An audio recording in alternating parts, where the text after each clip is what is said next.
podcast é apresentado pelo Tecnoblog.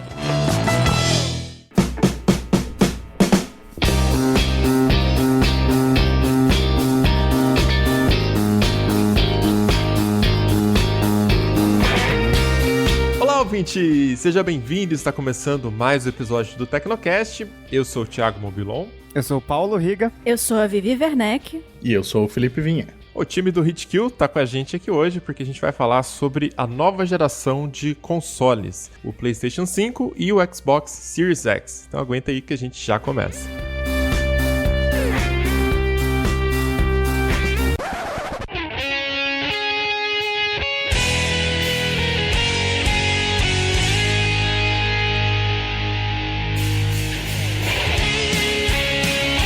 Riga e Mobilon direto do futuro aqui pra dar um recado, porque algumas horas depois que a gente terminou de gravar esse episódio, a Microsoft apareceu, né, Riga? Eu tava sentindo isso, porque tinha uma expectativa de que ia acontecer no dia da gravação, mas eu esperava que fosse acontecer um pouquinho antes da gravação, mas não. A gente terminou de gravar, era 8h30, e 9h30 a gente recebeu a informação dos preços dos novos Xbox. Então, a gente só publicou às 10 da noite, né, porque tinha embargo, mas tá lá no Tecnoblog, Xbox Series S, R$ 2.999 e Xbox Series X, R$ 4.999. Apesar dessa informação não mudar nada do que a gente disse nesse programa, né, a nossa discussão enfim, as opiniões, os fatos que a gente colocou ainda são os mesmos, podem ouvir até o final que não mudou nada, mas no programa a gente diz que o preço ainda não tinha sido revelado, né? E a gente gravou ontem, então algumas horas depois a Microsoft veio com os preços. E vale pontuar as diferenças, né? Para quem tá chegando agora, que ainda não leu as especificações, tem só uma pequena diferença, que o Xbox Series S é um console um pouquinho mais fraco, né? E 1/3 aí do poder de processamento do Xbox Series X. Isso aí. Felizmente as nossas expectativas já estavam alinhadas, né? Então, beleza, chegou os preços e a gente, ok, faz sentido e é isso aí, né? Agora, o Xbox Series S, que vai ser R$3.000, então, preço de um Xbox One X ou de um PS4 Pro, tem uma potência semelhante. Se a gente falar de teraflops, tem 4 teraflops, o Series S, e o Series X, que é o mais monstruoso, frigobarzinho legal,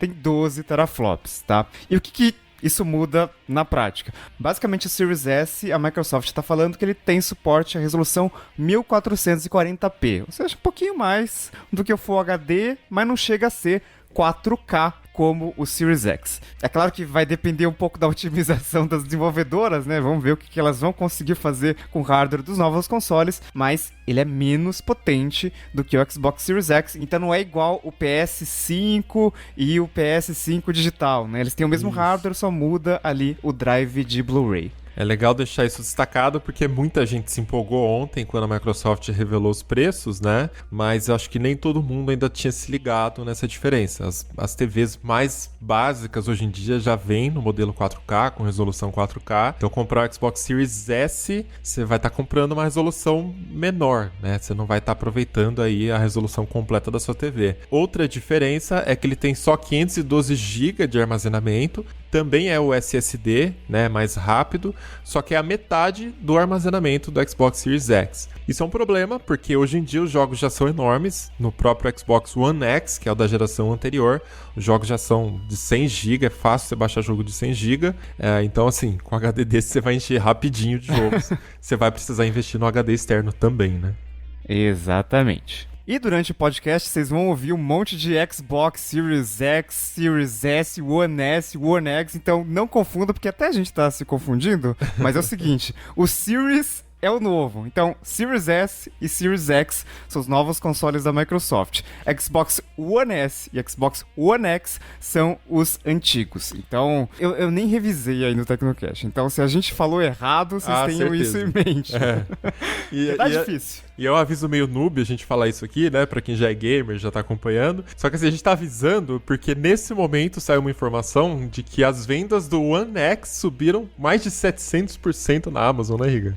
Exatamente. Talvez as pessoas não tenham se dado conta de que elas estão comprando o console antigo, tá? Não é uma super oportunidade de comprar mais barato novo. É, com desconto. Não. Então, talvez as pessoas se confundam. A Microsoft nunca foi muito boa de nomear as coisas, né? Saudosos Windows Vista Ultimate Edition. Então ficou aviso pra não comprar o console errado. Compre o novo. Avisa os amiguinhos e bora pra pauta? Bora lá.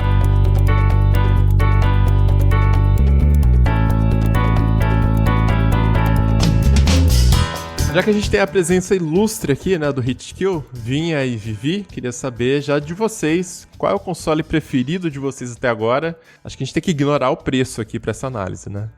Polêmica.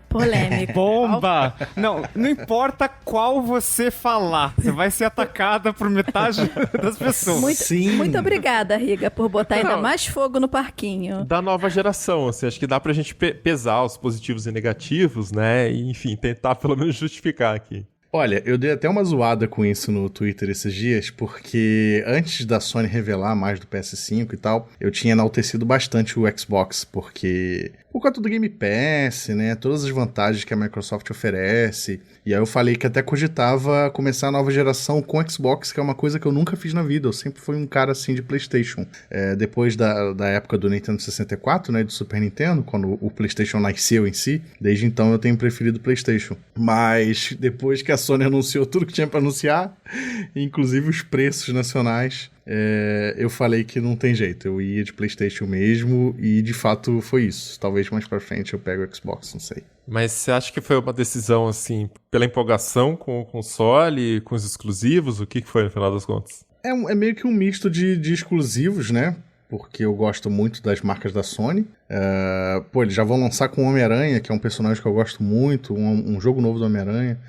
Claro que não é o Homem-Aranha original, mas o segundo Homem-Aranha, né, que nasceu nos quadrinhos, mas eu gosto bastante também. E também a questão de gostar da marca em si, porque o PlayStation sempre me atraiu mais por ter mais jogos japoneses, que eu gosto bastante, né? De jogos de produtoras japonesas. Apesar de existirem também no Xbox, não tô dizendo que o Xbox não tenha, é mais comum de ter no PlayStation, até porque a Sony é japonesa, né? Então eu tenho esse match aí com a Sony já há um bom tempo por conta disso, principalmente. Olha, no meu caso, apesar de eu ter caído nas graças do Xbox Game Pass no PC, eu também pretendo ir de PlayStation 5. Basicamente por motivos parecidos que eu vinha, porque eu prefiro os exclusivos da Sony. Eu gosto de The Last of Us, eu gosto de Horizon, eu gosto de God of War, e então eu iria mais por essa vibe. E como eu tenho a oportunidade de jogar os games do Xbox Game Studios no PC com o Game Pass, então eu não sinto tanto a necessidade de ter um Series X ou um Series S nesse momento. Então a minha ideia é começar a próxima geração de consoles com o PS5 mesmo. A minha ideia, assim que possível financeiramente. Xbox. Agora tem que liberar espaço no bolso, né, pra conseguir adquirir os consoles novos. Uhum. E liberar espaço na estante também, né? Nossa. Porque os primeiros Então, renders aí... São dois monstrinhos, né? Inclusive o PS5 ainda é maior do que os novos Xboxes, né? Mas mesmo assim eles ocupam um belo de um espaço. A recomendação é você usar eles em pé, né?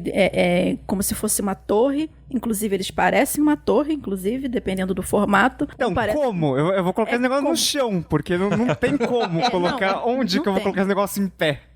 Tem 40 centímetros de altura esse negócio? Pois é, assim, o meu quarto é microscópico, né? Eu moro numa pokebola. Então, assim, não tem como... Só a minha televisão ocupa toda a minha estante. Então, eu vou ter que praticamente pensar que em algum móvel planejado, alguma coisa assim do tipo, botar mais uma estante na parede só pra botar o videogame, porque não cabe, não tem condição. Então você tem que investir 5K no console, mais 1.000 numa estante nova. 1.000? Que estante é essa que você tá usando? Isso veio da onde, meu Deus do céu? Sei lá, eu não tenho ideia, na verdade. Eu queria fazer um adendo, só pra galera não achar que eu odeio o Xbox, que na real também, além disso tudo que eu falei de gostar mais do PlayStation, esse ano eu comprei um Xbox One S. né, que é o modelo branco e o meu, inclusive, é digital, não tem entrada para disco. Olha só, nada contra, né? Inclusive tem amigos que usam o Xbox. Pois é, eu tenho amigos que são. Gente, Mas- o Riga hoje tá com maçarico tacando fogo em tudo, gente. E como a Microsoft já disse, inclusive a gente debateu isso aqui em um dos podcasts, que os exclusivos, pelo menos, continuarão saindo no Xbox One, pelo menos por uns 2 anos, eu preferi manter por enquanto o One S para aproveitar o Game Pass, para aproveitar os exclusivos da Microsoft, e aí de nova geração, começando com o PS5, né, também. Agora, o tamanho dos consoles realmente chamou atenção. A gente sabe que o primeiro ali, né, sempre que tem uma nova geração de consoles, aparece um console meio grande, né, e depois de alguns anos eles lançam aquelas versões Slim, que são mais compactas e, de fato, são mais bonitas até, né. E no caso do PS5, quando ele apareceu, quando apareceram as primeiras imagens dando uma noção melhor de qual que é o tamanho dele, chamou muita atenção, né, porque ele é maior do que qualquer PS3 Fat, né, Sim. o PS2 grande ficou muito grande. E a Sony foi questionada sobre isso, né? Inclusive um VP de design do PlayStation falou que o console atual, o console novo, ele vai ser grande especialmente por questões de refrigeração, né? Porque eles têm processadores mais potentes e eles consomem muita e eles dissipam muita energia. Então você precisa ter uma carcaça maior. E quando você vê as imagens do PS5, ele é cheio, ele é meio que todo aberto ali do lado, né? Parece que ele é tipo um climatizador de ar, aquele negócio. Parece Vamos ver como é que ele vai se adaptar ao verão no Brasil, né? Exatamente. Porque o PlayStation 4, os primeiros modelos, nossa, parecia a turbina de avião, É isso que eu ia a falar. ventoinha da criança. Bom, eu sou do Rio, né? O vinho também é do Rio, então aqui quando faz calor, com vontade. Então, assim, era coisa de, tá fazendo 40 graus lá fora, hoje não tem videogame, porque senão vai torrar tudo. Então, assim, eu não sei como... Eu espero que eles... Se o tamanho for justificado pela melhoria da refrigeração do console, aí tudo bem. Agora, só por uma questão estética, é estupidez. Vamos atualizar a nossa tabelinha então. 5.000 do console, 1.500 do ar-condicionado pra conseguir. Sim. Né? Mais 500 da estante. Então a gente já tá chegando em 7.000 aí de investimento. E Fora conta a de conta luz. de luz.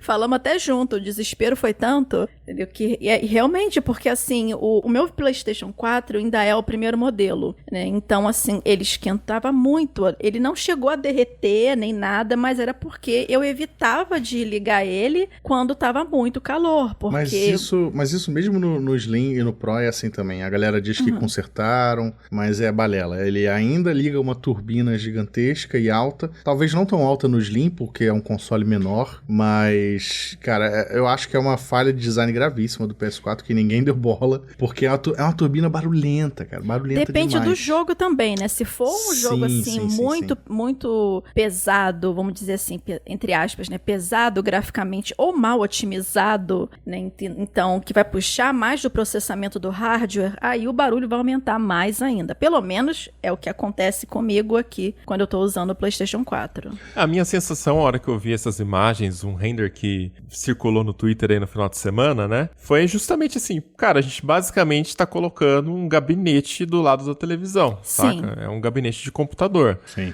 Então, assim, os consoles facilitavam essa questão, porque, pô, é mais compacto, é mais bonito, né? Você coloca ali no rack da sala, fica melhor. E agora realmente não tá tendo muito como fugir, porque é processador mais potente, placa de vídeo mais potente. O negócio gera um calor que você tem que socar a ventoinha pra refrigerar, e aí o console tem que ser maior também, o duto de ar tem que ser maior, né? Então, não tem E como fugir. detalhe, colocar no lugar refrigerado, não tente colocar o seu PlayStation 5 ou o seu Xbox Series S ou X atochado dentro de algum lugar na estante, entendeu? Pra ficar bonitinho ali, encaixado num cubinho, porque aí você vai aquecer muito mais. Então, assim... A sorte é que não vai caber, né? Pois é. Então, assim, o ideal é você deixar todas as saídas de ar, né? Todos os buraquinhos o mais exposto possível pra tentar refrigerar a criança. E, Vivi, você falou aí do Rio de Janeiro, que é quente, né? Eu sou um caixista, acho que não é nem por escolha, né? Eu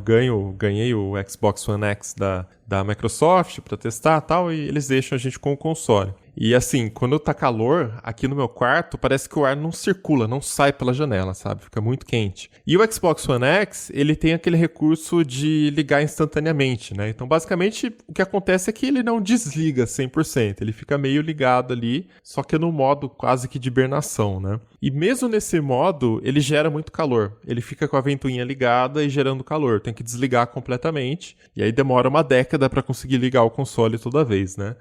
Mas assim, para jogar também ele já gera muito calor, né? Então eu tô vendo, assim, a comparação que vai ser com esse novo console. Se eu comprar o Xbox Series X ou o PlayStation 5 mesmo, né? O calor que isso vai gerar e fica assim dentro do quarto, né? Não circula. Então vai ser difícil. É um aquecedor, basicamente, em cima da mesa aqui. Eu não lembro, eu confesso que eu não lembro como foi o lançamento da geração passada, mas quando talvez isso tenha chegado mais com o Xbox One X, mas eles estão dando muita atenção para a questão da refrigeração e do desempenho, né? Você entra na página do Series X e aparece ali, tipo, como é que funciona a ventoinha, tem 4 explicações ali do dissipador de calor, e agora dizendo que tem uma câmara de vapor, porque daí você consegue refrigerar melhor o processador, e aí toda uma animação ali se preocupando com a questão térmica do Xbox Series X. Claro que também é uma forma de justificar porque que ele é um frigobarzinho, né? E tem todas aquelas entradas de ar. Mas eu não lembro disso nas gerações passadas, né? Tipo, destacando tanto. Olha, ele é grande porque,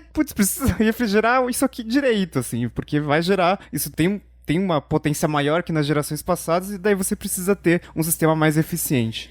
Você imagina se essas coisas começarem a derreter, se fosse tudo compacto pra ficar bonitinho e agradar visualmente, né, o design, e essas coisas começarem a derreter na casa das pessoas. Cara, o Switch, que é pequeno, minúsculo, o Switch, às vezes eu tô jogando ele no modo portátil. Ele tem uma pequena saída de ar por cima, não sei se vocês já repararam quem tem. Sim. E às vezes quando eu passo o dedo por ali, ou então eu aponto no meu rosto sem querer, eu sinto um ar quentíssimo saindo lá de dentro. E ele é um aparelho pequeno, compacto, como a Vivi tá falando, e mesmo assim ele esquenta pra dedéu, que a gente não sente na carcaça, obviamente. Mas se você passar a mão pela saída de ar, você sente. O Switch é um celular topo de linha com uma ventoinha, né, basicamente. Sim, então, sim, tudo exatamente. E o design, na verdade, do Xbox Series X me lembra muito, na parte de refrigeração, a lixeirinha da Apple, né? O Mac Pro, como é que era? Mac Pro. Me lembra muito, porque era a ventoinha em cima e aí puxa o ar de baixo, né? E gira tudo dentro ali. Agora, uma coisa em comum nos dois consoles é que a AMD tá de novo nos dois, né? Então, a Nvidia tá fora, a gente sabe que tem o Tegra no Switch, mas, mais uma vez, é a AMD. E é interessante que os consoles, eles estão, parece que virando meio que PCs, né? Porque tem toda uma preocupação com, quantos teraflops tem e tal coisa. E é uma coisa que a gente tá vendo em placas de vídeo agora, né? A Nvidia lançou as novas RTX e falou que, agora gera 30 teraflops, né? E tudo isso nos consoles novos também, né? Você tem aquela comparação, qual que é mais potente do que qual, né? Então, sempre tem essa questão do desempenho e de quanto o PS4 ou de quanto o Xbox Series X é mais potente do que o PS5, sabe? Mas no final das contas, faz diferença? Olha, isso, assim, você falou da questão da AMD, a Nvidia tá fora. Eu acho que na parte de hardware, como você falou, sim, né? Porque, inclusive, já saíram as specs de ambos os consoles. A Nvidia, obviamente, que não vai querer ficar fora dessa boca, né? Dessa bocada aí da vida. Então, ela tá mais em parceria, ao menos é o que dá pra se ver pela divulgação dos jogos, em parceria com as desenvolvedoras de jogos, né? Por conta do... jogos com suporte ao Ray Tracing, que é a tecnologia desenvolvida por eles nas placas RTX, da família GeForce RTX, né? E então eles estão focando mais nisso para poder extrair o máximo possível do hardware de ambos os consoles. Sabe, para quem não sabe ter uma ideia por alto, né? O Ray Tracing nos jogos é uma inteligência artificial que cria em tempo real efeitos de luz e sombreamentos mais realistas, né? Mas para isso você tem que ter uma placa RTX. Mas... Inclusive, eu li um artigo do Alexandre Zibert, da NVIDIA, e ele explicava o seguinte, uma forma bem didática de explicar o que é Ray Tracing. É uma forma de tentar mostrar luzes e sombras de uma forma mais realística. Porque tudo que você viu até hoje, sabe aquela sombra no reflexo do capô do carro? É tudo mentira. Aquilo ali são mentiras muito bem feitas, por sinal, né? Nos últimos anos melhorou bastante. A gente... Nossa, realmente, isso aqui tá incrível. Mas Ray Tracing é uma forma de tentar emular o comportamento da luz, né? Dos raios de luz. É o que a gente via nos filmes. Mas o filme tudo bem, porque beleza, demora, sei lá, 4 horas pra renderizar 30 segundos de filme. Dane-se, né? O consumidor vai ver isso de uma vez depois, né? Agora o negócio... Só, né? Agora em tempo real, né, aí já é mais complicado. Você precisa de um mini supercomputador ali dentro. Eu a acho questão do Ray Tracing é você balancear o Ray Tracing ligado e possíveis quedas de performance, né? Porque como você disse, você é muito poder de processamento e aí isso às vezes pode impactar na performance do jogo. E a própria NVIDIA está buscando soluções para essa queda de performance por conta do Ray Tracing com o DLSS, que é um recurso que ele promete aumentar o desempenho do jogo, né? Ele também roda em placas GeForce RTX e ele foi feito para compensar, né, essas altas exigências do Ray Tracing, né? No caso, a versão atual é o DLSS 2.0. Eu acho engraçado a gente falando de Ray Tracing, de teraflops e não sei o que, e os jogos mais populares do momento são Fall Guys e Among Us. Sensacional! Mas o Fall Guys também dá uma fritadinha, viu? Sim, Dependendo... sim. Porque você coloca no máximo ali, tem muita sombra, tem muito reflexo, né? Parece... Na verdade, assim, as texturas é uma coisa muito simples, né? Não tem tanto ali, mas se você coloca a iluminação, ele dá uma pesada também. Ali é mais física e iluminação, né? No caso do Fall Guys. Agora, tirando esses exemplos tipo Fall Guys, pelo que a gente já viu de jogo da nova geração, vocês conseguiram notar algum avanço em termos gráficos? Então, o Spider-Man do PS5 tá num nível bem acima já do jogo que saiu no PS4. Pelo menos nos vídeos que a Sony apresentou, né? Quando o jogo sair pode ser sempre diferente. Agora, os jogos que são multiplataforma, eu não cheguei a notar um grande salto não, mesmo eles mostrando, esse jogo foi capturado no PS5, ou esse jogo foi capturado no Series X, sei lá. E teve a questão do Halo Infinite, né, que é o grande exclusivo do Series X, que não chamou atenção graficamente, foi bem criticado por conta disso, pela comunidade, e acabou sendo adiado. Não vai sair mais com console, vai sair mais pra frente. Então não sei se a gente chegou naquele limite do realismo, né, ao ponto de dar um passo atrás ou deixar as coisas no mesmo patamar, mas cabe sempre lembrar que quando uma geração tá começando, ela é impressionante, mas é claro que os jogos de final, de meio para final de geração, são sempre os que trazem as maiores mudanças, né, em termos de realismo gráfico. Vamos esperar a Rockstar começar a mexer os pauzinhos dela? Rockstar, Naughty Dog. Exatamente. Porque, assim, ela quando chegou com o Red Dead Redemption 2, assim, extraiu as últimas gotas possíveis de processamento do PS4. Ele é um jogo visualmente muito lindo. Você gostando dele ou não, mas ele é visualmente lindo. A campanha, não tô falando do online, não. Mas, então, tem Rockstar, a própria CD Projekt Red.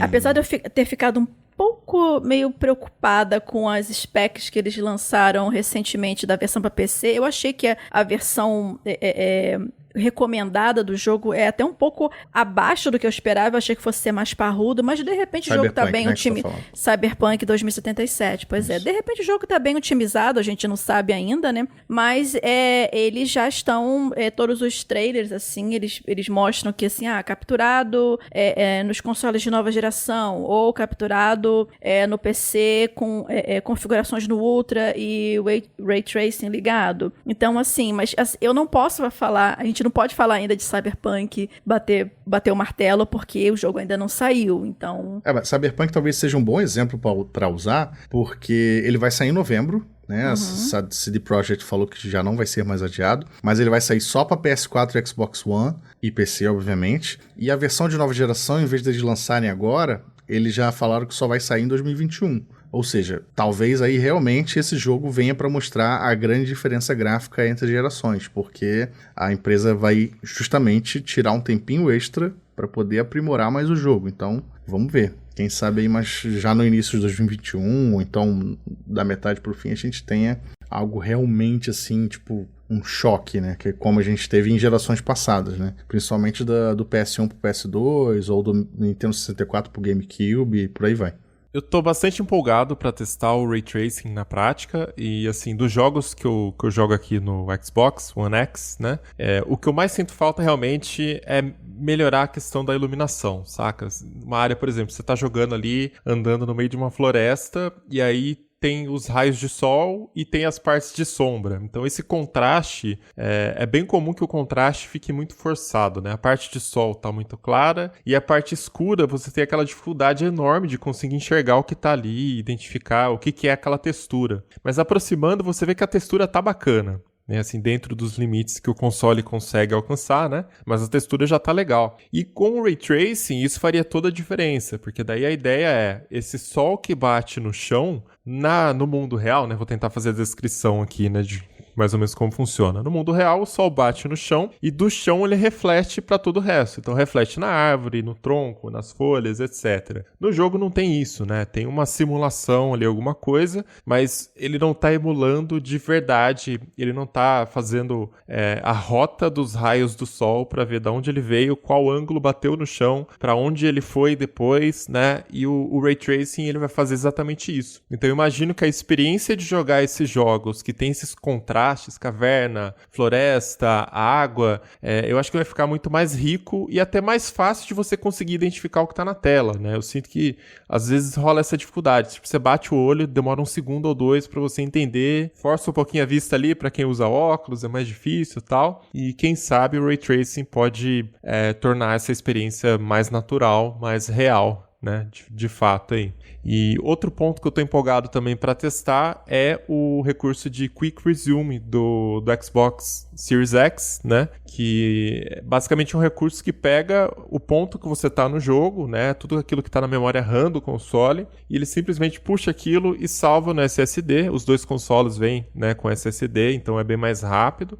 E aí, teoricamente, você consegue alternar entre jogos, ali entra no menu e já troca de jogo rapidamente, né? A Digital Foundry fez um teste já com o Xbox Series X e eles disseram que leva cerca de 6,5 segundos para você alternar de um jogo para o outro. Então é aquela coisa, tipo, tô jogando aqui um Forza, você abre o menu, já troca para o outro jogo, 6 segundos mais ou menos, 7 segundos, você já tá no ponto do save, né? Você não precisa iniciar o jogo no menu, parará, já entra direto, tipo assim, no meio de uma partida do FIFA ou no meio de uma corrida ali, você já consegue ir direto. Agora, uma questão é que, em termos gráficos, tá difícil você notar algum avanço. Quando você compara o antigo com o novo, realmente, diferença aqui por causa do Ray Tracing, por exemplo. Mas acho que nas gerações anteriores, o que a gente tinha era, por exemplo, melhoria de textura e melhoria de sombra, que são coisas que, assim, você visivelmente, assim, tá na sua cara, assim. É impossível você não perceber que teve uma puta melhoria. E fora, claro, questões de resolução e definição do jogo. Agora, quando chega nesse nível de detalhe, não, mas a água que reflete o fogo do lado da lataria do carro, aí já é algo mais difícil, assim, porque os jogos, lógico, tem toda a parte artística e fica bonito, né? Mesmo se não for totalmente 100% realista, né? Então, nessa nova geração, acho que, sabe, TV topo de linha e TV pouco abaixo do topo de linha, você não acha diferença, porque, putz, tá tudo tão bom ali, né, que fica difícil. Agora, eu acho que, e eu tenho medo também, que a questão do SSD nos dois consoles de fábrica pode ser muito bom, e pode ser muito ruim. A Sony, inclusive, enfatizou bastante, né? Falando que vai ter um SSD super rápido ali, de múltiplos gigabytes por segundo. E eu tenho medo pela seguinte questão. O Windows 10, por exemplo, é um sistema claramente feito para SSD. Ele não foi feito para disco rígido. Se você ainda usa um disco rígido, meus pêsames. Porque 2020, né? Fica totalmente lento. Aquele negócio do HD a 100%, tudo bem. Pode ser um problema do sistema. Mas assim, não foi feito para HD. Esse negócio, esse disco magnético com uma agulha que fica girando e fica dando pau e demora para achar um único arquivo, não dá mais. A questão questão é, tem jogos que estão sendo feitos, foram anunciados inicialmente para PS5 que a gente sabe que vão pro PS4 também. E aí jogos de Xbox Series X que também vão ser multiplataforma, né? A Microsoft já falou que, pelo menos os do estúdio dela, da Xbox Game Studios, vai ter pro Xbox One, fica tranquilo, não precisa trocar de console agora, correr pra comprar o novo, que vai funcionar. Mas eu fico pensando, putz, você abre um The Last of Us Parte 2. Ou pode ser um jogo super antigo, sei lá, GTA V, cara. Demora pra cacete pra iniciar o negócio. Eu fico, gente do céu. E imagina, sei lá, o The Last of Us Parte 3 ou GTA 6, que estão feitos pensando já em SSD. SSDs carregam um monte de textura, você pode carregar um monte de troço pesado. Como que vai rodar nos consoles atuais, sabe? Olha, tem um ponto bem interessante que você falou. São esses dois fatores. A questão do SSD ser mais veloz, então os jogos eles estão mais pesados, entre aspas, né, para a próxima geração, já contando com a velocidade do SSD em detrimento do HD, mas isso vai muito da otimização do jogo também, porque, por exemplo, lá vou eu falar esse nome de novo, Ghost of Tsushima, o Ghost of Tsushima, ele é super bem otimizado, os loadings são incrivelmente rápidos no PS4 antigo, que foi o que eu testei o jogo pro review, que está no Tecnoblog, acessa lá, né, e tem que fazer uma propaganda, né, e assim, o load é muito rápido, foi a primeira coisa que me impressionou, porque assim, tem jogos em que você, por exemplo, o Monster Hunter World Iceborne, eu amo esse jogo, mas assim, você bota um primeiro load pra você entrar no jogo, você pode tomar banho, fazer um café, tomar o café, falar com o vizinho no supermercado e voltar e tá carregando ainda o jogo. Então, assim, depende muito de como que esse jogo foi otimizado. Óbvio que o SSD ajuda, sim, ajuda. O meu PS4 ainda usa um HD. Então, assim, é um casamento, entre aspas, né, entre o SSD e a otimização do jogo. Também não adianta nada você ter um SSD se seu jogo foi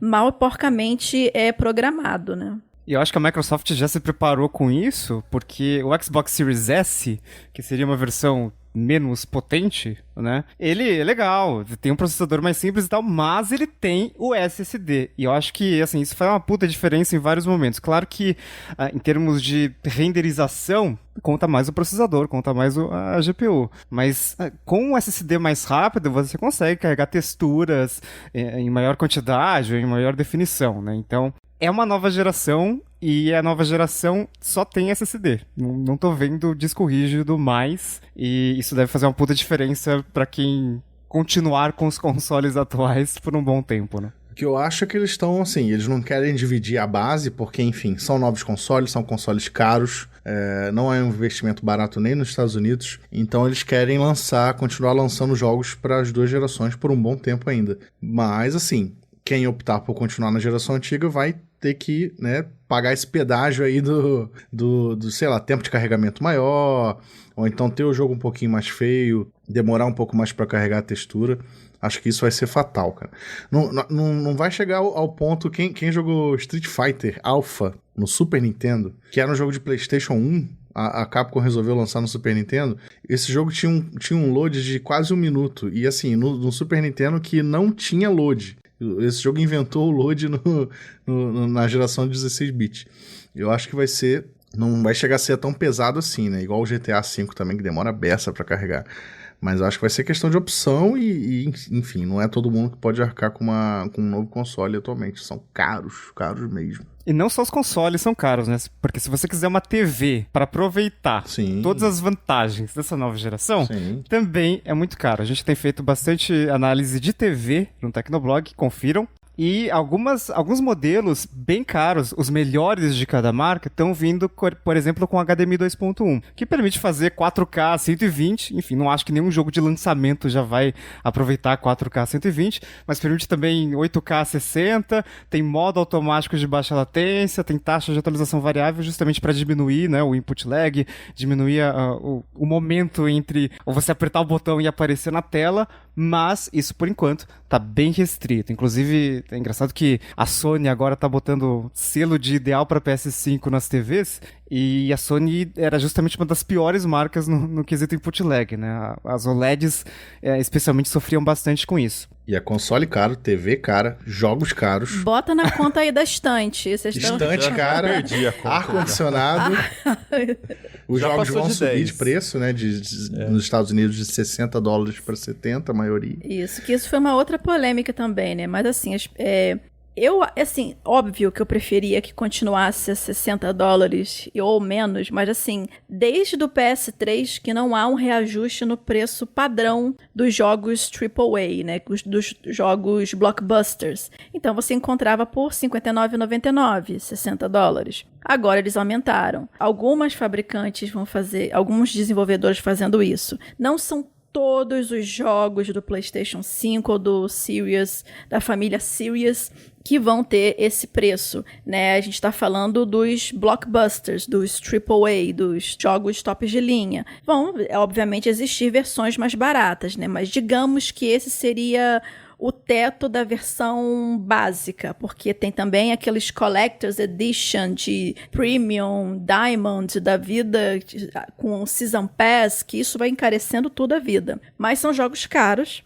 especialmente para nossa realidade aqui no Brasil, com o dólar como está. Então, tem mais esse também para botar na conta, né? Não é só o console, não é só a televisão, não é só a estante, ar-condicionado, é o jogo também. É a gasolina ali que você vai precisar pra... O frete. E o jogo de R$349, né? Que é um preço realmente surreal. É claro que a gente tá num momento meio merda, né? O dólar tá super alto. Mas R$350 por um jogo, né? Então, A pesa. solução, assim, para quem vai pegar console agora de lançamento, é assinar os serviços digitais dos próprios consoles. Por exemplo, o Xbox Game Pass Ultimate, que agora vai vir com o EA Play também. Tem o Collection do PS5, que vai trazer os principais lançamentos do PS4. É meio que a saída para você poder ter um videogame e ter algo para jogar nele, né? A não ser demo e aqueles jogos gratuitos que sempre tem por aí. Se você quiser jogar algum AAA, uma solução pode ser essa. Inclusive o Vinha falou que comprou um Xbox One S, né, justamente por causa dos serviços. Isso. E essa é outra grande diferença entre as duas empresas, né? A Microsoft é uma empresa que claramente ela tem um monte de serviços e por acaso tá vendendo videogame. E a Sony parece que não. Parece que a questão são os jogos. O console é um meio de você conseguir rodar esses jogos, né? Então parece que tem uma bela diferença na estratégia ali, né? E quando a gente vê, por exemplo, a gente não sabe se vai vir para o Brasil, estamos gravando no dia 21 de setembro, segunda-feira. Pode ser que amanhã aconteça alguma coisa, mas, por exemplo, nos Estados Unidos, eles vão lançar o Xbox All Access, né? É um contrato de 24 meses, daí você paga uma assinatura de $25 pro Series S ou $35 pro Series X, e aí você leva o console e a assinatura do Game Pass Ultimate, né? Então é uma coisa que, putz, se estivesse no Brasil, caraca, né, bicho? Ia ser muito legal. E é uma coisa que, assim, eu não imagino a Sony fazendo, e não só não imagino, como a Sony já falou, Game Pass, a gente não acha isso sustentável, e então não esperem isso da gente, sabe? Você só iria ficar presa a vender a alma pro Xbox por 24 meses, né? Porque provavelmente deve ter alguma cláusula nesse contrato de você pagar uma multa se você romper o contrato dos 24 meses antes de terminar de pagar tudo, né? Então, não sei, não tive Rapaz, acesso. imagina isso no Brasil. Pois Parcelamento de console de nova geração. Mas, assim, isso ia ser uma boa nossa, porque, assim, você pagaria assinatura durante 24 meses e, basicamente, você, entre aspas, muitas aspas, ganhava o console, né? Mas é que aqui acaba chegando igual o programa iPhone pra sempre lá, que você paga 2 anos de uma parcela super alta e no final você ainda tem que pagar mais R$1.000 se você quiser ter o iPhone. Tipo isso, não ia dar, não. E o Game Pass se fortaleceu também, né? Além do Xbox All Access, a Microsoft ela colocou ali o EA Play sem custo adicional no plano Ultimate. Agora, quem mora em países tipo Estados Unidos, países com boa infraestrutura de rede, sabe? Aqueles lugares legais, você pode ter o xCloud, então você tem um pacote bem completo ali, né? Então se você assina o Game Pass, você tem muita coisa pra jogar, não só no Xbox, mas também no PC, porque vai incluir o plano de PC, e agora no Android, né? Então no celular ou no tablet Android você tem 172 jogos via streaming. Então me parece que a Sony vende videogame e a Microsoft vende uma plataforma de games. Então as duas empresas estão em caminhos diferentes. Não sei qual é o mais sustentável para o futuro, mas claramente a visão das empresas é bem distinta, né? Sim, né? Inclusive, são aquela coisa, né? São estratégias de marketing diferentes, né? A Sony sempre veio com aquela ideia de nós somos uma plataforma de games, né? E tem outros serviços, mas nós vendemos isso. A Microsoft tem um leque de oportunidades para explorar isso um pouco maior, né? Até porque, bom, ela é dona da Windows, ela é PC Games, então, tipo, tem como... Ela fez essa união entre o Xbox e o computador, então você alcança um público ainda maior do que você já tinha. E um dos grandes braços da Microsoft é cloud, né? Com o Microsoft Azure. Então sim. isso facilita bastante essa questão. E a Sony começou a ver que, nossa, eu não posso ignorar completamente os computadores com o fato dela ter finalmente, né, aberto um pouquinho a mão e colocado alguns dos seus exclusivos no PC também. O exemplo mais recente é o Horizon Zero Dawn, que apesar de ter chegado super mal otimizado, agora meio que melhorou um pouco depois de 500 milhões de patches, mas assim, já é uma coisa assim da Sony testando outros horizontes, né, vamos dizer assim, porque o jogo ele já se pagou, então o Horizon ele já se pagou, agora é só uma forma de ganhar dinheiro em outro lugar. Possivelmente, eu não estou afirmando, eu não trabalho na Sony, eu não trabalho no marketing da Sony, né, mas assim, possivelmente isso é uma estratégia deles. Então, digamos, eles lançam um exclusivo por um tempo na plataforma deles, vende horrores. Depois que meio que estagnou as vendas, vamos portar para o PC 2 anos depois ou 1 ano depois. Agora, quais são os jogos que eles vão usar para fazer isso? Não sei. Se algum dia a gente vai ver um The Last of Us no PC, não sei. Um God of War, não faço a menor ideia. Mas, né, o primeiro passo foi dado, né? Agora, o fato de as duas empresas terem visões diferentes também é um sintoma, na verdade, de como elas funcionam, né? Como negócio, né? A Microsoft, ela tem muitos braços e a Sony, basicamente, o que dá dinheiro pra Sony é o PlayStation. O PlayStation é a galinha dos ovos de ouro da Sony. A Sony é uma empresa bem peculiar porque ela é muito dividida, assim, né? Então, a gente cobre bastante eletrônico de consumo. Era muito comum, por exemplo, a gente tem um evento de Sony Xperia, né? Então, a Sony Mobile é num lugar. A Sony Electronics é outra coisa, assim. E parece que o pessoal de TV não conversa muito com o pessoal de fone de ouvido, assim. E aí muda também. Então, mobile era diferente de TV, que era diferente de PlayStation. PlayStation também é outra coisa. Então, quando chega algum comunicado de PlayStation, chega da PlayStation Brasil, né? Chega de uma divisão específica de consoles. Eu peguei uns números do último trimestre fiscal de cada uma das empresas, só pra gente ter uma ideia, né? As duas empresas, apesar de terem anos fiscais diferentes, né? Uma começa no final do ano e tal, mas o último trimestre tá no mesmo período e tá nesse período justamente de pandemia em que mais pessoas compraram consoles, inclusive eu. E daí, a Microsoft, ela fez 3.9 bi com o Xbox, né? Então, o Xbox tá dentro de uma divisão chamada computação mais pessoal, que inclui ali o Windows, inclui Office para consumidores finais, e lá no meio tem ali Xbox. Claro que aumentou bastante as vendas, tanto de hardware quanto de serviços, que é uma área que a Microsoft foca tanto, mas ainda é ali, 3.9 bi de dólares num trimestre de pandemia. A Sony, ela fez 5.8 bi com o PlayStation, e o PlayStation é a maior divisão da Sony. Quando você vê outras divisões do tipo TV, quando você vê áudio, quando você vê, enfim, outras divisões menores da Sony, não chega nem perto. E mesmo a divisão de eletrônicos de consumo, que vai incluir TV e áudio principalmente, ela tem um faturamento parecido, né? Chega nos 5, quase 6 bilhões, mas a margem é muito menor. Então a Sony, o que realmente dá dinheiro é PlayStation, não tem como. 21% das vendas da Sony são games e Microsoft é 8%, ou seja, menos de 1/10 da empresa, porque o que dá dinheiro na Microsoft é Office e é nuvem. Então, tá uma divisão assim. A Microsoft, ela não precisa focar tanto em ganhar dinheiro agora, porque serviços é tradicionalmente uma área que as empresas, elas têm uma receita garantida, né? E com produto, não. Com produto você tem que lançar ali pra você conseguir um bom caixa e conseguir continuar desenvolvendo os produtos. E a Sony, ela precisa justamente por isso ser mais certeira, né? Então ela não pode se dar o luxo de errar, né? É tipo, sei lá, uma Nintendo. Você pode errar, mas você vai sofrer durante alguns anos ali. Agora a Microsoft parece que não, né? Ela é uma empresa muito mais resiliente nesse sentido. Mas eu queria entender do Vin e da Vivi ao que vocês atribuem esse resultado, porque a impressão que eu tenho aqui, eu não sou um gamer profissional, né? Eu jogo, mas é mais casual, e eu acompanho aqui meio por fora, né, os acontecimentos, mas eu me interesso muito por essa parte de mercado também. E a impressão que a gente fica é que a vantagem da Sony sempre fica mais na parte dos jogos exclusivos, né? As pessoas escolhem os consoles sempre com essa desculpa. Não, eu prefiro os exclusivos da Sony, os exclusivos são mais legais. Tal. Inclusive eu.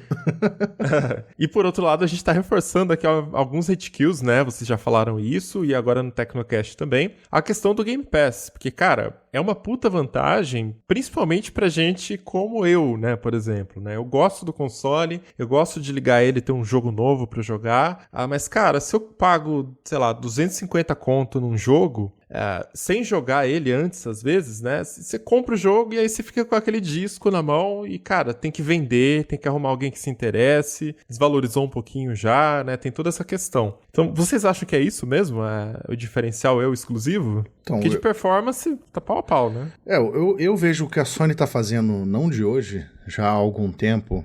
Eu acho que ela tá querendo se equiparar ao que a Nintendo faz no mercado de jogos. Eu hoje enxergo a Nintendo como se fosse uma Apple, porque equivalente, assim, equiparável ao que a Apple faz. Porque o iPhone, ele é só da Apple, e o Super Mario, ele é só da Nintendo, entendeu? Então, tipo... Uma empresa vertical, né? Isso, então é uma garantia de qualidade, é uma garantia de bom produto, sabe? Você não vê um jogo do Mario ruim, você não vê um Zelda ruim. Então, a Nintendo, ela se fortalece nisso. E eu acho que já de algum tempo a Sony vem tentado fazer algo nesse sentido, justamente se garantindo nos seus exclusivos, se garantindo nos seus personagens. Tanto que quando a Sony lança um comercial do PlayStation, por exemplo, ela lança, né, uma coisa toda climática, assim, para os exclusivos dela, ela destaca os seus personagens, e é o Kratos, e é o Homem-Aranha, e é não sei quem, enquanto justamente a Microsoft, como a gente está destacando, se garante mais nos serviços, e é o Xbox All Access, e é o Game Pass, e etc, entendeu? Eu enxergo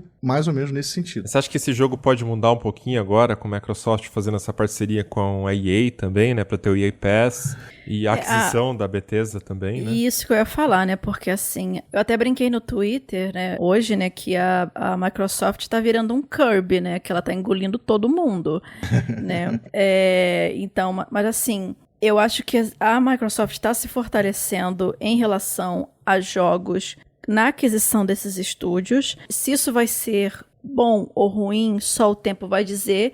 Que o fato de uma empresa comprar um estúdio não quer dizer necessariamente que os jogos vão ser maravilhosos, né? O meu maior receio é de repente a Bethesda se tornar o que infelizmente se tornou a BioWare na mão da EA, né? Faz um jogo aí, você tem até dia tal pra entregar, e aí sai um Anthem da vida, que foi aquela bomba. Espero que isso não aconteça com a Bethesda, que apesar de todos os bugs, eles têm títulos muito fortes, franquias fortes, como a The Elder Scrolls, que o último que saiu foi o Skyrim, tem o Fallout, tem o Doom. Então, assim, isso é coisas que são franquias, são nomes fortes de jogos na indústria, e isso é um ponto positivo para a Microsoft, que meteu uma grana e levou a Bethesda pro lado dela. E eu concordo com a parte do de que a Sony se sustenta muito nessa parte dos exclusivos, tanto que todo evento de apresentação do PlayStation 5, eles fazem uma apresentação muito forte em cima dos jogos. O último que teve com a revelação da data de lançamento e os preços do PS5, de ambas as versões, terminou com o quê? Com o teaser de God of War Ragnarok, que é o jogo que é a continuação direta do último God of War que teve. Então, quem gosta de God of War já sabe que tem um jogo desse em produção. Eles não colocaram data, isso pode demorar uns 3 anos para fazer, mas não importa, você atiçou o hype do cara ali e com o Ragnarok. Tanto que, assim que abriu a pré-venda, deu crash em sites do mundo inteiro por conta da alta demanda para poder fazer essa pre-order do PlayStation 5. Então, assim, eles têm uma boa base de fãs já solidificada, ok. Só que você, dentro de vendas, dentro de marketing, óbvio que você quer ter aquela base, né, aquela base de segurança para vender o console, mas você quer conquistar novos clientes, especialmente trazer os clientes do concorrente para você. Então é aí que a gente precisa ver como é que a Sony vai começar a se sacudir em relação a isso. Por quê? Os serviços online do Xbox, na minha opinião, e eu estou dizendo isso como uma jogadora de PlayStation, eu prefiro PlayStation, mas aqui a gente tem que tirar todo o fanboyzismo, todo o fangirlzismo de cima e analisar o que é. O Xbox Game Pass é muito superior, inclusive por conta dessa integração entre PC e o console. Mas no caso do PlayStation 5, eles têm que tentar se mexer em relação a isso. Já começou com o Collection, então você, por exemplo, vai começar jogando o PlayStation 5, não vai começar zerado, sem jogo nenhum.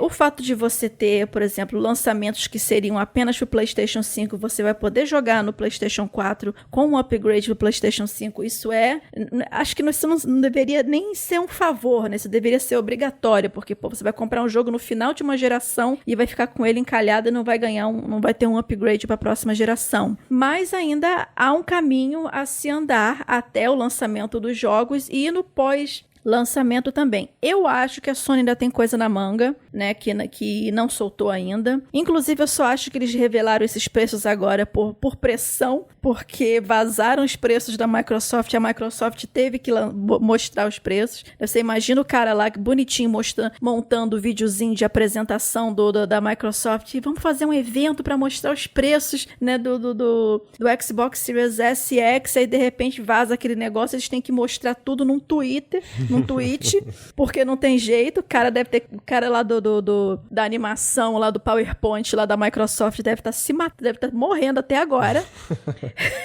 Né? Mas, assim, o que se viu foram essas duas empresas segurando demais um hype que não precisava tá desse jeito, né? Nesse sentido de se ficar segurando o preço, segurando o lançamento há poucos meses de você lançar os consoles. Porque todo mundo sabia que isso ia sair no final de 2020. Não tem motivo deles continuarem deles terem segurado isso por tanto tempo. Mas só para fechar a minha ideia, assim, o pessoal da Sony, pelo menos na visão do consumidor, eles apostam pesado nos Marios deles, né? Nos exclusivos deles. Enquanto a Microsoft tem essa versatilidade maior, o Xbox tem essa versatilidade maior, porque ela está debaixo da Microsoft, que tem N serviços disponíveis que podem ser agregados tanto aos usuários do console quanto do PC. E se a Microsoft quisesse, ela poderia fazer coisa parecida, porque ela tem, por exemplo, o Minecraft, né, que é um dos maiores fenômenos da atualidade. Mas ela prefere, para ganhar um pouco mais de espaço no mercado e grana, lançar o Minecraft em todos os aparelhos, inclusive PlayStation. A Microsoft é o Android nessa analogia, né? Lança pra... Por aí. Tem que ser compatível com tudo. Isso desde a época do Windows, né? Se for ver, o Android é a Microsoft, né? Porque a Microsoft já fazia isso antes de todo mundo. Agora, a Microsoft só não é um Android em termos de vendas, né? Porque o PS4 nessa geração tá lá nos seus mais de 100 milhões de unidades e o Xbox One tá lá em menos de 50 milhões. Mas, ao mesmo tempo, eu fico pensando que... É claro que a gente tá falando de PS5 e Xbox Series X porque são os novos consoles, nova geração e etc. É importante a gente falar. Mas me parece que o concorrente do PS5 não é só o Xbox Series X. É o Xbox e o PC Gamer. E, ao mesmo tempo, o PC Gamer é concorrente do Xbox. Porque eu tava pensando aqui, por exemplo, falando de jogo de corrida, por exemplo, quem tem PlayStation, putz, tá ferrado, né? Porque Gran Turismo teve dias muito melhores já, né? Hoje tá meio complicado. E aí você vai ver o que tem na Microsoft, tem Forza Horizon 4, que, assim, pra mim é um jogo quase perfeito. Aquilo ali é uma obra de arte. E, ao mesmo tempo, eu não tenho Xbox. Por quê? Porque eu joguei esse negócio no PC. Cara, eu preciso comprar um Xbox? Faz sentido ter um Xbox e um PC Gamer? Essa é a questão. É por isso que eu não tenho um Xbox, porque tudo que eu posso jogar do Xbox, eu jogo no PC. Mas aí você tá jogando no Windows.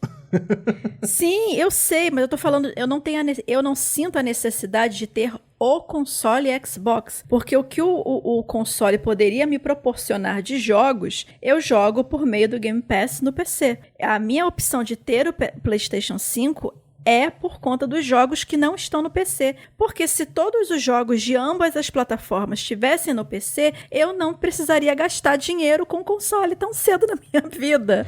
Sim, mas aí, essa é a questão. Mas aí a questão do Riga dizer que o PC Gamer seja concorrente do Xbox, eu não enxergo tanto assim. Justamente porque o PC Gamer, ele usa Windows, né, na maioria. Sim, ele é concorrente no sentido de que quem vai comprar um, talvez não compre o outro, Ah, né? sim. Claro, o dinheiro é estratégia Microsoft, assim, ela tá em todos os lugares, tipo Office. Não importa qual plataforma você usa, iOS, Android, Mac, Windows, tem o Office lá, sabe? O dinheiro vai pra Microsoft, mas ao mesmo tempo é tipo, parece que um exclui o outro. É exatamente o caso da Vivi, né? Que ela falou na abertura do programa. Eu tenho PlayStation porque eu já jogo o Game Pass no meu computador. É isso. Sim, eu não tenho necessidade de ter mais um trombolinho aqui aquecendo o meu quarto. Aqui, mais um trambolinho, gente, porque não tenho a necessidade. O máximo que eu faço é comprar um controle de Xbox pra jogar no computador. Mas eu não vejo a necessidade hoje de eu ter um Xbox Series S, Series X ou um Xbox One, né? Só pelo fato de ter o videogame se eu posso jogar no PC. É por isso que eu optei, né? Optei pelo PS4 e vou optar por um PlayStation 5.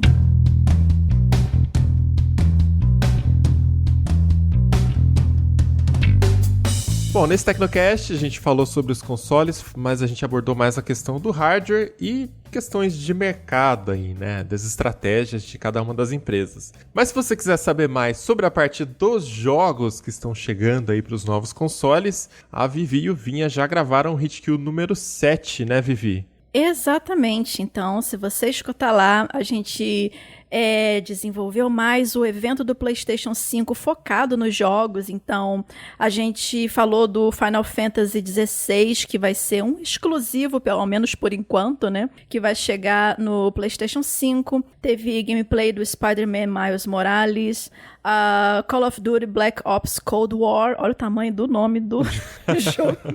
Call of Duty Black Ops Cold War. Ó, saiu, hein? Um novo trailer do Resident Evil 8, ou Village, Deathloop, Devil May Cry 5 Special Edition, Oddworld, Five Nights at Freddy's, Demon's Souls, Fortnite. O que mais que teve aí, Vinha? Teve PS Plus Collection, a gente detalhou os jogos que vão ser lançados. De PS4 para PS5. Teve Sackboy Great Adventure, ou A Grande Aventura, como a Sony tá chamando no Brasil, que é um joguinho novo com o personagem do Little Big Planet. Enfim, teve bastante coisa cobrindo tudo que foi mostrado no evento da Sony para PS5, da grande revelação final, né, dos detalhes do PS5. Fora os reviews que a gente comentou também no Hitkill 07, dicas de jogos, a gente falou sobre o Ubisoft Forward, preview do Immortals Phoenix Rising, muita coisa. Evento da Nintendo, Super Mario 35 anos, muita coisa mesmo. Mas vocês conseguiram fazer isso em menos de 5 horas? Porque eu não tenho todo esse tempo pra ficar ouvindo vocês não, viu? Meu amor, a gente aqui trabalha no compacto. Depois que a gente tomou uma chamada do editor, a gente... Vocês estão achando que isso é o quê? Debate político? 5 horas de podcast? Né? Tô editando isso a madrugada inteira. Então, depois que a gente tomou um leve puxãozinho de orelha, a gente conseguiu gravar tudo em 1h30, né? Okay. Tirando, né, as conversas à parte, as motos passando na minha rua, como essa que está passando nesse momento, né, que é um barulho infernal o tempo inteiro. Eu acho que dessa vez a gente conseguiu gravar dentro de uma margem de um tempo legal, assim, para a quantidade de conteúdo que a gente levou para esse 7º programa. Vivi, se você tava com a esperança de que o Barba não ia colocar os seus erros no final desse programa, agora você já pode esquecer, porque falou mal do editor, né? Agora já era. Ah, poxa vida. Mas ele sempre me trola, então aquela coisa, né? Você tá na chuva, meu bem? Então vambora, né? É aquela coisa, tá no inferno, abraça o capeta. Então, assim, já que eu já sei que ele vai me sacanear mesmo, a gente dá uma sacaneadinha também, entendeu?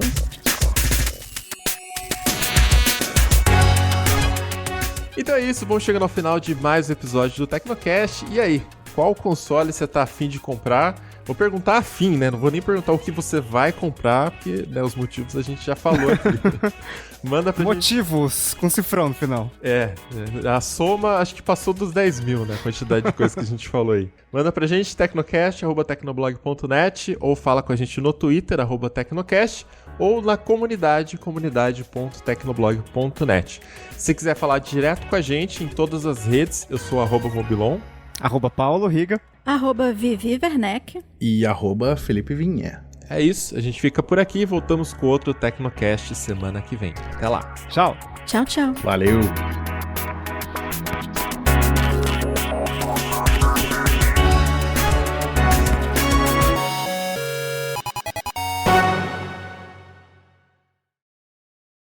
E aí, tudo bem? Vamos falar de videogame. Eu ia pedir pra você abaixar mais um pininho no input. Um mínimo, assim. Mais um pininho, abaixar. É porque a sua voz é voz grave, ela Grave, mexe né? bastante. Oi!